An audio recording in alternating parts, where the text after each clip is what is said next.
One of the most important aspects of a basketball player's career is how they're evaluated. It can impact their playing time, how they're drafted, and even their contracts.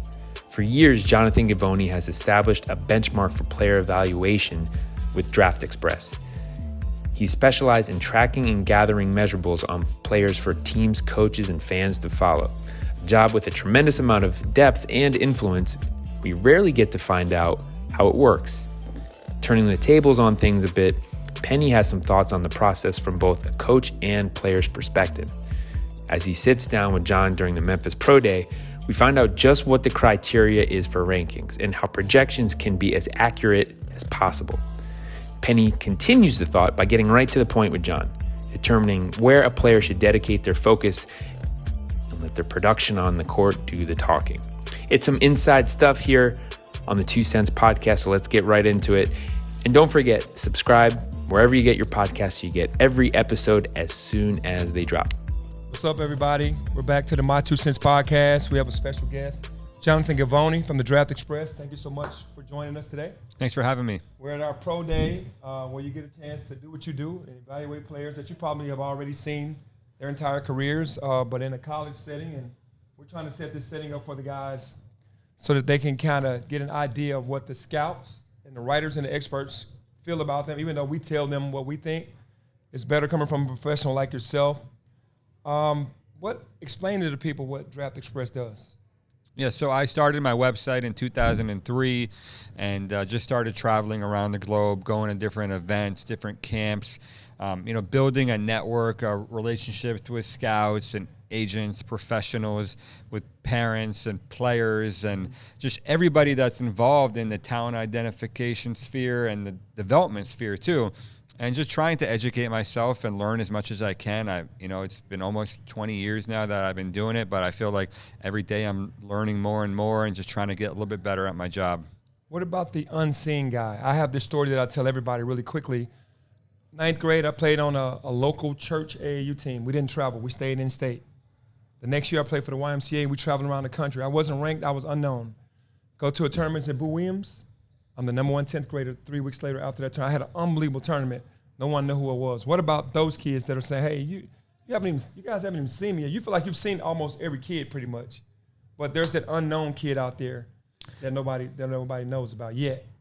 Send me film, send me the information, let me know. I mean, the great thing about the world today is that you could pull up video on any guy almost immediately. So I'm always trying to, find uncovered guys, because for me it's everybody knows that Imani Bates and Jalen Duren are good. Mm-hmm. I want to find the next guy. My biggest success story is being the first guy to go watch Giannis Antetokounmpo.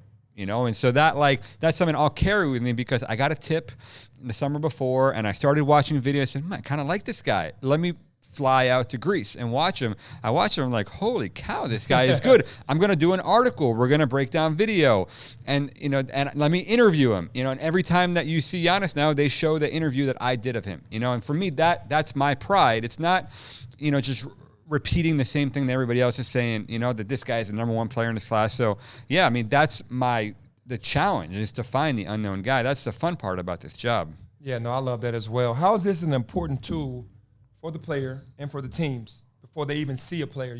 They're looking at what you're saying about him and go, okay, I trust Jonathan. How is it such an important tool for the players and for the teams? I think that it's important to give players feedback, because in this, when they're in high school, when they're being recruited, they don't have a lot of people really telling them the truth, Right, that's true. And so I think it's important to break down a player's strengths and their weaknesses and explain to them that, you're just another guy at the end of the day. There's only 450 players in the NBA. If you want to make it, you need to do this, and that. And because I've seen you 10 times before, and 9 of those guys didn't make it. So it's great. You're talented right now, but there's so much more work to do to get to where you want to go. Yeah, the key to evaluating a kid, when you first walk into the gym and he's fresh, you have not seen him, how are you evaluating that kid? Well, the first thing you see is their physical tools. Do they look like an NBA player? I mean, how tall are they? What's their body type? What's their wingspan? Is their frame going to continue evolving? How athletic are they? How coordinated are they? What is their balance? How fluid do they move? What's their body control? How quickly do they get off the ground? And there's so many, little things that are going to determine, are they going to stay healthy? Sometimes you see guys right away say, well, the way that guy moves, I don't know if that's going to be able to sustain itself 5 years from now. And then you start looking at the skill set. Can he handle the ball with both hands? Can he pass? Can he shoot? How does his feel for the game? How does he defend? And what kind of teammate is he? What's his background? We started asking questions of people like you. Where did he come from? What do his parents do for a living? What's his background? How well liked is he by teammates? I mean, there's so many different things that go into whether a player is going to make it or not. And we don't have a crystal ball. I mean, if we get it right 60, 70% of the time, I feel like we're doing great. That's major. And so, the more information you have, the better. Being at places like this, watching them in person, sitting next to the guys who are making decisions and asking them questions. What are you seeing? What do you like? What do you not like? What do you hear? And that's important. And then you go home and you watch the video too. You try to watch as many full games as possible. You try to break down, tools like synergy. How do they do in the pick and roll when they're trapped, when they're hedged, when it's a flat ball screen? So there's so many. When they go under, what do they do when they need to play one-on-one? So, we try and narrow down the pool as much as we can and try and study those guys as much as possible. Oh, that's awesome. So the criteria for the rankings, you watch film, and then you dissect whether these guys are – I can tell you this guy's way more elite than you because I've watched enough film on him and I've watched enough film on you. So that's basically like I've watched enough – my eye test is telling me this guy is number one in the country. And I talk to the people who are making decisions, the people that are writing the checks, because I could love a player – but if the NBA is not into them, then I'm not going to put him fifth, because if I know he's going to go 25th, I don't want to be wrong on draft night. So I'll say, I think this player is undervalued by the NBA, but he's not. I'm going to have him 25th because that's where the league has him. Yeah. Now, is there too much stock put into upside and potential? Those are two big words. Is there too much stock put into that versus a guy that can get it done right now? Sometimes there is, yeah. I mean, sometimes the unknown is really the mystery of it is appealing to the NBA teams because, they look at like a Davion Mitchell and they say, well, he's 6'1", he has a 6'2" wingspan, and he's 23 years old, and he is what he is. So let's go draft a guy instead, a Zaire Williams, who was not a good player in the Pac-12, but he's 6'9", he's got this beautiful frame, and you look at the upside, you say, maybe he's Kevin Durant, but in all likelihood, he's not going to be. So you have to find the balance, I think, between production and potential. I think that there's a fine line there, but you also want to know, like how much room does the guy have to grow? Because if he is a finished product, if you're drafting a guy that is going to be the same player 5 years from now, then probably that guy's not going to help you win an NBA championship. Right. No, I understand that. What happens if a kid makes a jump too early? We saw that in this year's draft, especially. A lot of kids made that jump and were very, very, very disappointed. There were some guys that went higher than I expected. There were some guys that went late second round that I thought could maybe sneak up late first round, top second round, but they went really late. What happens if a guy makes that decision too early? Like, what do you say to kids that are saying, hey, you got to be careful with making a decision too early? You have to be patient. It's not about making the NBA, it's staying in the NBA. And it's one thing to get into the NBA through the back door, and it's another thing to roll in on the red carpet. Because if you roll in on the red carpet and you're a lottery pick, you're a top 20 pick, you're a first-round pick, they're going to do everything in their power to make sure that you develop and that you make them look good.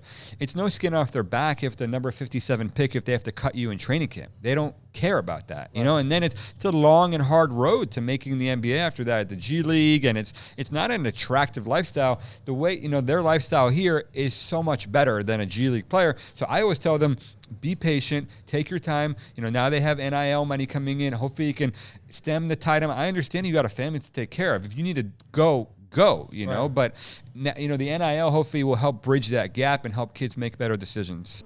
All right, let's take a break and talk about our good friends at BetterHelp. This episode of the 2 Cents Podcast is sponsored by BetterHelp. And we have a question for you. Is there something interfering with your happiness or is preventing you from achieving your goals? We talk so much about athletic performance and what matters on the basketball court, but before you even step foot on the floor, you gotta get your mind right. Enter our good friends at BetterHelp. They will assess your needs and match you with your own licensed professional therapist. You can start communicating in under 48 hours, and it's not a crisis line, it's not self-help, it is professional therapy done securely online. There's a broad range of expertise available, which may not be locally available in many areas. The service is available for clients worldwide. You can log into your account anytime and send a message right to your therapist. You'll get timely and thoughtful responses, plus you can schedule weekly video or phone sessions so you won't ever have to sit in an uncomfortable waiting room as with traditional therapy. BetterHelp is committed to facilitating great therapeutic matches, so they make it easy and free to change therapists if needed. It's more affordable than traditional offline therapy, and financial aid is available. BetterHelp wants you to start living a happier life today. Visit their website and read testimonials that are posted daily, and visit betterhelp.com/2cents. That's BetterHelp, HELP, and join the over 2 million people who have taken charge of their mental health with the help of an experienced professional. In fact, so many people have been using BetterHelp, they're recruiting an additional therapist in all 50 states. So we've got a special offer for fans of the 2 Cents podcast. So get 10% off your first month at betterhelp.com/2cents. That's BetterHelp, HELP.com/2cents. Let's also talk about our good friends at Quip. Good health starts with good habits. Quip makes it easy by delivering all the oral care essentials you need to care for your mouth. The Quip electric toothbrush is loved by over 7 million mouths and has timed sonic vibrations with 30-second pulses to guide a dentist-recommended 2-minute clean. It's got a lightweight and sleek design for adults and kids with no wires or bulky chargers to weigh you down. It's also got a multi-use travel cover that doubles as a mirror for less clutter. Its reusable handles in a range of sleek metal hues, including best-selling all black and all pink, as well as bright plastic colors, sure to make a pop in your bathroom counter. With stylish and affordable electric brushes starting at just $25, you won't be paying through the teeth for better oral health. If you go to quip.com/penny right now, you'll get your first refill for free.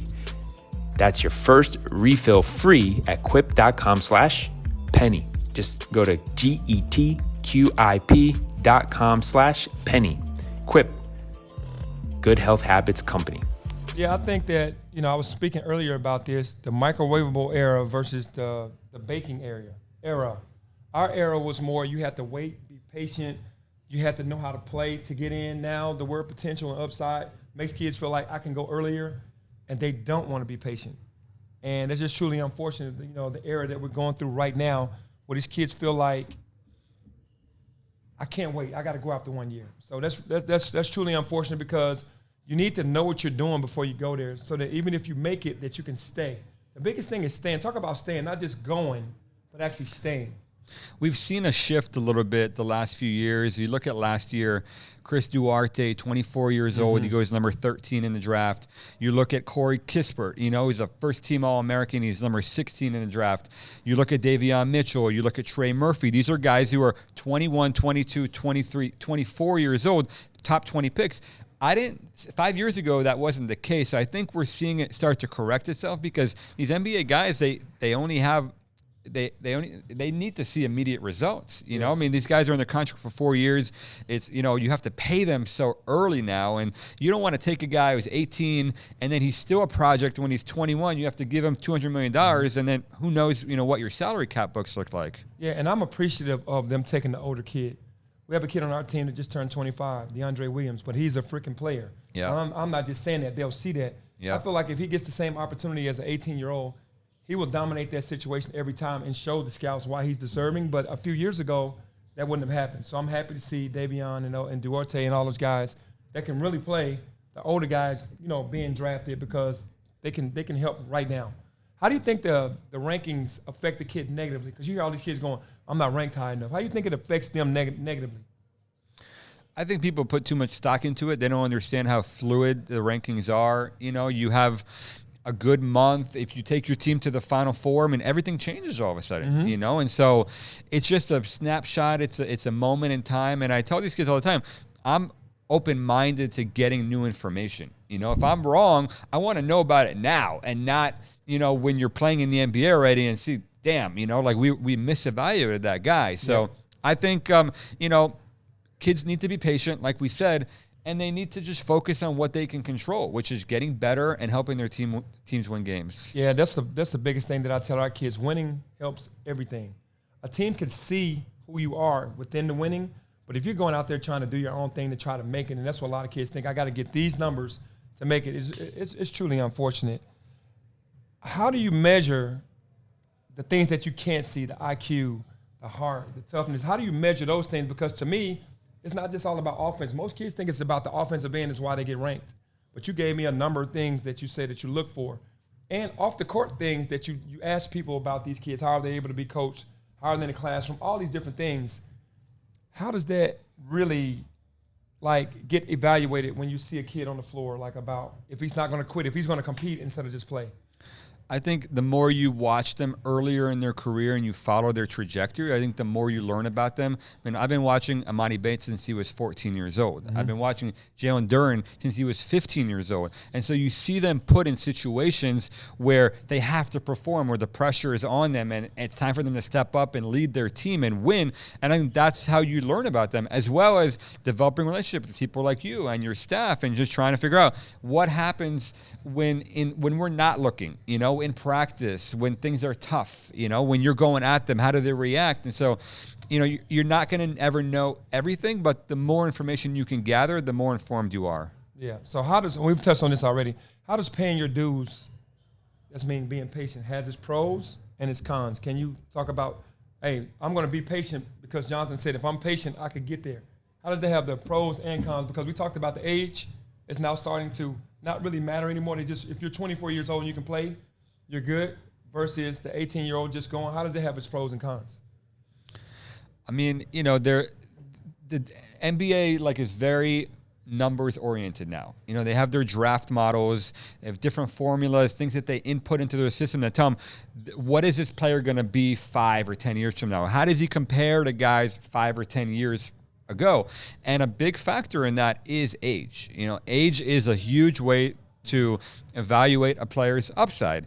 And, you know, most of the guys who were the biggest steals in the draft were drafted very young, and then they developed into something that people couldn't predict at the time. You know, like a Paul George, for example, or something, you know, was not a great player in college at Fresno State, didn't win very many games, and, you know, kind of rose up through the draft process. Or a Giannis. You know, Giannis played in the second division in Greece, averaged 8 points a game, you know, and so, you know, DeAndre Williams would average 40 a game in the Greek second division, but Giannis was 18 years old. He was 180 pounds. You look at his body, you say, that's where the upside is.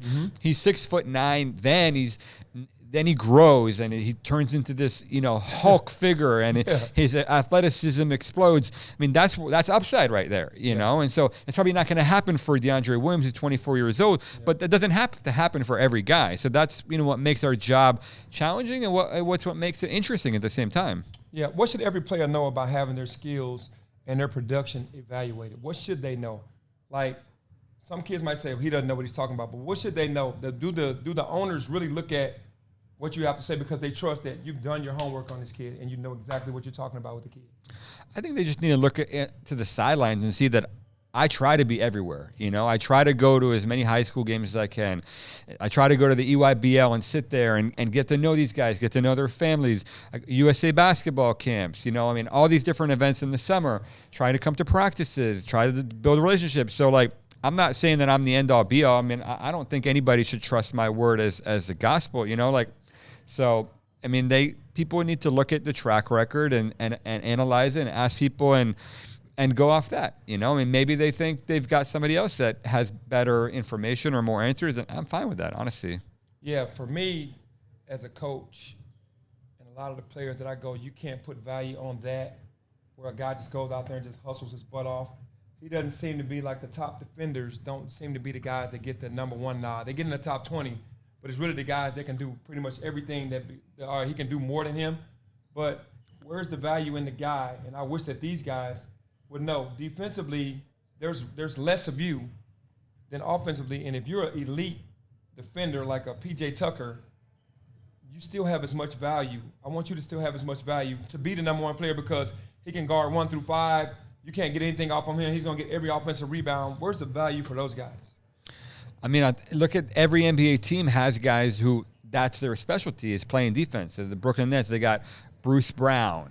You know, I mean, Patrick Beverly made a career of that. You know, I mean, there are, you know, Tony Allen, you know, like, so there are players who like weren't huge scorers in college who found their niche in the NBA. And hopefully you're a two-way player who does everything. You're Giannis, you're Kevin Durant. You know, these guys, they play both ends, you know, so that's what the NBA really wants. Yeah, for me, it's just, you know, just to try to pound into these kids everything that you're telling me. It's almost like they only want to believe what they want to believe. They want to say, well, he's wrong about me. I know. But honestly, he's not wrong. So at some point, and I'm saying this myself, the kids have to say the evaluation is proper. What do I need to do to grow? You're telling me where my weaknesses are. I need to up my weaknesses and keep working on my strengths. My strengths are here. And then maybe I'll give myself the best chance instead of saying, oh, he just doesn't know what he's talking about. So I'm appreciative of you because you do your homework. You do enough with research to make sure that you're just not throwing things in the air and hoping that it sticks, that you really know what you're talking about. So from a coach's point of view and a former player, I appreciate you going through the due diligence of everything to try to have these players evaluated properly. So thank you so much. I really appreciate it. I appreciate your time on the show. Of course. Thank you so much for your time to come out today for Pro Day. Of course. And there we have it. Thanks for having me. Yeah, no problem. Hey, my 2 cents. Cut.